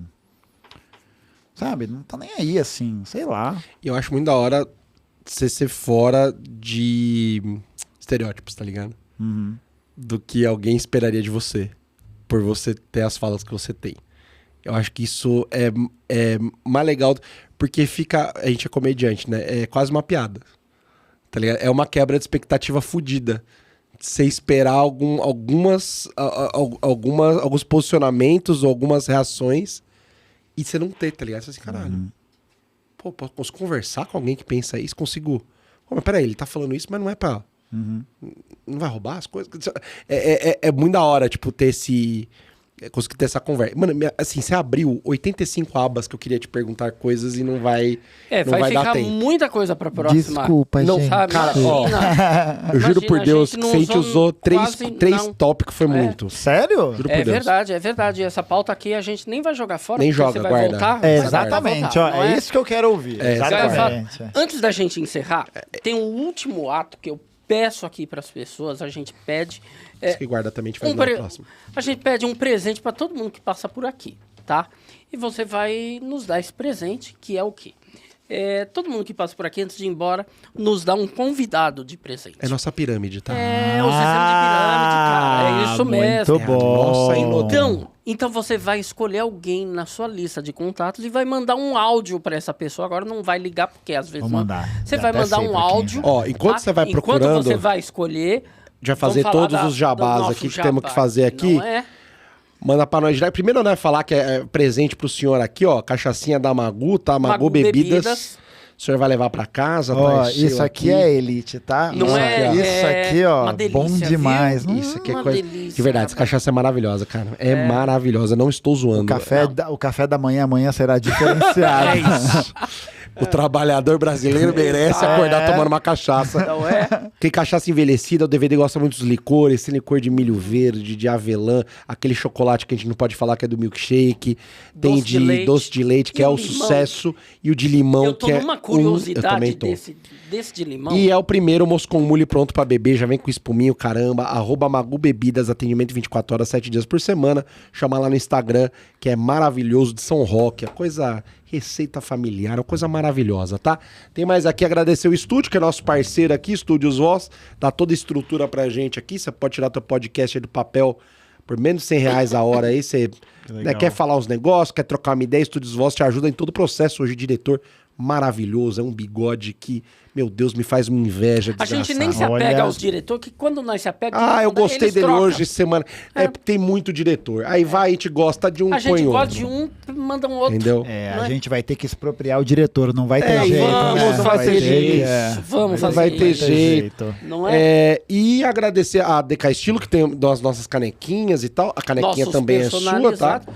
Todos Sabe? personalizados. O que você quiser personalizar na sua vida, @DK Estilo. É isso, Legal. né, DVD? É isso, já escolheu o Já próximo escolhi, convidado. vou mandar Manda um áudio posso pra mandar? ele. Pode mandar. E aí, macho velho, tudo bem? Seguinte, eu tô aqui no programa Elementar Show e eles estão requerindo que eu convidasse, né, fizesse aí a ponte, o jabá para uma pessoa colar aqui no programa. Eu estou escolhendo você, meu jovem Eribaldo Maia, para vir trocar uma ideia sobre sofrimento psíquico, sobre a universidade, que é um papo Foda. bem interessante, né? Então é isso, Eri, tá todo mundo te ouvindo aqui no programa. Esperamos você, tá? Agora que eu te convidei publicamente, você não tem como negar. É né? verdade, é verdade. Olha só. Não é? Fala um pouco mais sobre esse convidado. Quem é o Eri? O Eribaldo é um camarada de Pernambuco que está morando aqui em São Paulo. Uhum. Ele trabalha com estudos em relação à área de sofrimento psíquico. Ele trabalha com a área de estudo sobre neoliberalismo. Então, o foco da pesquisa dele é muito voltado para como as relações neoliberais, né, marcadamente a partir dos anos 90, vão ser reguladoras das formas de como a gente sociabiliza geralmente. Então, ele tem um livro muito bom que chama Neoliberalismo e Sofrimento Psíquico, Mal-Estar nas Universidades, que é o trabalho de mestrado dele, em que ele faz uma análise sobre o adoecimento mental dos estudantes de mestrado, para mostrar como as condições de falta de investimento em educação, né, associadas à lógica neoliberal, produzem uma série de dinâmicas de sofrimento, e ele faz uma análise sobre uma coisa que um termo que ele usa muito, eu gosto muito também, que é as gramáticas de sofrimento, as palavras do sofrimento. É muito bom. Muito interessante. O conteúdo que eu li é foda, é bom. Não é? Assim, eu falo, eu não fiz a pesquisa dele, mas o que eu conheço de gente que tá fudida fazendo mestrado e doutorado no Brasil não é brincadeira. Não, assim, é tenso. É loucura. Eu desisti de fazer mestrado a partir do momento que eu namorei uma menina que tava fazendo mestrado. Eu falei, eu não quero isso pra minha vida. Eu juro por Deus. Eu juro por Deus. Eu falei assim, Mano. eu tava, tipo, matriculandinha, assim, tá, legal. Não quero. Não dá, pô. Não dá, assim, é realmente tenso. Cara, de verdade, eu só tenho a lhe agradecer. Que isso. Eu que O agradeço. papo foi muito gostoso, obrigado Foi por ter vindo. muito, foi indo, né? Foi indo, e é Só assim foi. que a gente gosta, Assim que a gente cara. gosta, a gente partiu de um lugar que ali meio que tinha aqui pra entender, mas, cara, a gente falou de um monte de coisa legal. Juro, cara, você abriu tanta porta no final que eu vou precisar anotar, que eu preciso lembrar de perguntar da próxima O próximo vez, cara. convite está feito, né? Excelente. É bom isso. que você vê, né? Ó, trouxemos um convidado, já estamos com 2 garantidos pra próxima. Então, assim, já Você vê. é uma Porra, pirâmide. é que a gente vai a fazendo. melhor pirâmide. Não, é a pirâmide do bem. É a pirâmide do bem da isso. informação. Eu tô doido agora pra botar esse cara pra conversar com o Borghetti aqui na nossa frente. Cara, e nós só ficar olhando. Eu imagino, Não é? a gente gosta de juntar amigos inteligentes que a gente tem. Isso. Então, Esse é o assim, terceiro dali, a gente só tinha 2. tava difícil. Agora Tava temos puxado, irmão. 3. É. Tava puxado aí. Então agora temos 3 pelo menos aí. Dá pra encher uma mesa. Dá. Encher uma mesa com cabeceira, que tava difícil. Tava difícil. Cara, obrigado de verdade. Que isso, eu que agradeço, gente. Foi muito legal. História Cabeluda 2, No certo? Instagram, História Cabeluda 2. No YouTube, História Cabeluda. E no Twitter é GaioFact. Uma piadinha aí com o meu Gaio Fact. sobrenome, né? Esse É muito Trocadalho. engraçadinho. exatamente. Nem Engraçadinho. o rapaz comunista resiste a um trocadilho. Não é? Posso fazer um jabá muito rapidamente? favor, todos eles. Vou fazer alguns jabás, então aproveitar esse momento sublime, né? Primeiramente, agradecer o convite, foi muito legal mesmo, achei muito bacana e espero que a gente possa conversar em outras oportunidades também. Falar do meu curso, né? Vou vender curso, pois é, né? Acho justíssimo. Eu tenho o meu curso básico de História e Formação Política, que eu dou as aulas de História, e aí com esse enfoque crítico sobre um olhar marxista, tem todas essas dimensões. E também anunciar que a partir de quinta-feira se inicia no canal História Cabeluda o projeto de RPG do canal, em que a gente vai contar as histórias da luta do povo brasileiro a partir de aventuras que serão escritas e vividas por pessoas jogando Puta um que joguinho de pariu. mesa delicioso. Você vai ter que Você é voltar pra fazer isso com a RPGista. gente. Perfeito. Você é perfeito. RPGista, então? Cara, eu sou RPGista, eu gosto de rave, eu gosto de esporte, eu sou o Ronaldinho Gaúcho do rolê aleatório do comunismo, assim. Caralho, por que você não trouxe um atabaque? Eu não tô entendendo. Não, tá ligado? exatamente, faltou Vestido pintado de Olodum, tá ligado? Faltou meu passaporte paraguaio, né? Faltou esse aí. E o seu meio porquinho. Nossa senhora, só faltou essa parte. Cara, você jogou Vampiros? Não. Não, eu joguei... Você é D&D? Sou D&D, mas o sistema que a gente usa é um chamado Myriad. É um sistema de um camarada meu que ele criou, e é um sistema que é focado na narrativa, e não no combate. Massa. Então a gente vai contar a história da Coluna Prestes, que esse ano completa 100 Nossa. anos, Foda. jogando o jogo com alguma ficção histórica, né, de fundo. E eu acho que vai ser bem legal. Muito. Interessante, cara. Vou assistir essa bagaça aí, mano. legal. Vou assistir essa bagaça aí. Cara, de verdade, assim, é foda. Só pra falar do que a gente já falou, a gente já precisa de outro programa. Aí tem outras abas aí, Pô. que entendeu? Que E cada uma vez que vocês me chamam é mais um convidado pro Esquema Pirâmide. Exatamente, Cara, eu sou... É isso, Você entendeu? tá me Eu entendendo? sou o representante do show, é isso. Eu sou tipo vendedor da Avon, Eu sabe? eu quero É isso. chamar todos os Ronaldinhos gaúchos que há em você, entendeu? Todas as versões. Assim, hoje eu quero reiveiro. Nossa, muito entendeu? bom. Hoje nossa. eu quero reiveiro. Você vem Será que vai vir aí um dia que eu vou gravar um podcast sobre rave? Será que vai vir Cara, aí? Nunca sabemos, cara. A gente consegue fazer um programa sobre isso, Isso garanto. sim é conteúdo. Isso sim é conteúdo. Conteúdinho pra nós aí, como diz o Defante. Então, mano, obrigado demais. Obrigado, DVD. Valeu, Marcão. Ó, não usamos nada de jogo, nada, não precisa. É elementar que toda segunda e toda quinta tem mais. Um abraço! Valeu.